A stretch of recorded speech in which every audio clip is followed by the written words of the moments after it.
अमृतपाल की गिरफ्तारी भारतीय नेताओं के लिए एक बहुत बड़ी चेतावनी बन चुका है। अमृतपाल कौन? अमृतपाल जिसने जवानों में से नशा ख़त्म किया, पंजाब में उनको बताया कि आप इबादत करें और उन्होंने इबादत की तरफ रुख मोड़ा, नशे को छोड़ा। भारतीय नेताओं ने, भारतीय इंटेलिजेंस ने उन पर ISI का शुबा ज़ाहिर करते हुए उनकी गिरफ्तारी की और उनको अभी तक बंद किया हुआ है। किसी को बताया नहीं जा रहा कि अमृतपाल कहाँ है। पाकिस्तानी मुहब्बे वतन जो अमृतपाल का साथ देते हैं और भारतीय नेताओं को, भारतीय गवर्नमेंट को भी ये पैगाम देते हैं कि आप अमृतपाल को रहा करें। उसने एक अच्छा काम किया जो अपने जवानों को, पंजाब के जवानों को अच्छे रास्ते पर, इबादत के रास्ते पर लगाया।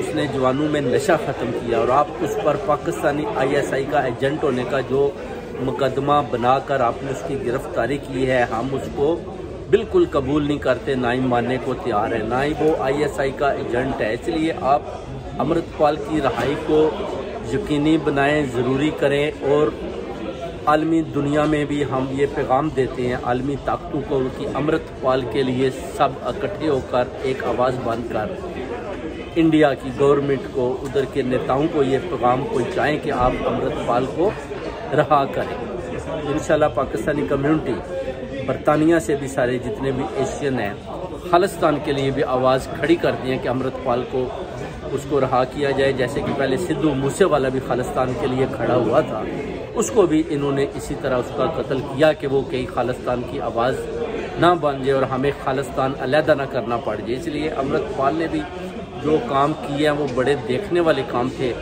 जिस पर इन सब ने मिलकर अब सिद्धू मूसेवाले के कत्ल के बाद अमृतपाल को भी गायब कर दिया है। और इंशाअल्लाह ताला पाकिस्तानी कम्युनिटी और इधर जितने भी सिख बरादरी है उनके साथ मिलकर बहुत जल्द एक बहुत बड़ा प्रोटेस्ट करेंगे जिसमें अमृतपाल की रहाई को यकीनी बनाएंगे। बहुत बहुत शुक्रिया। तस्नीम हैदर आपके सामने इजाज़त है। Thank you.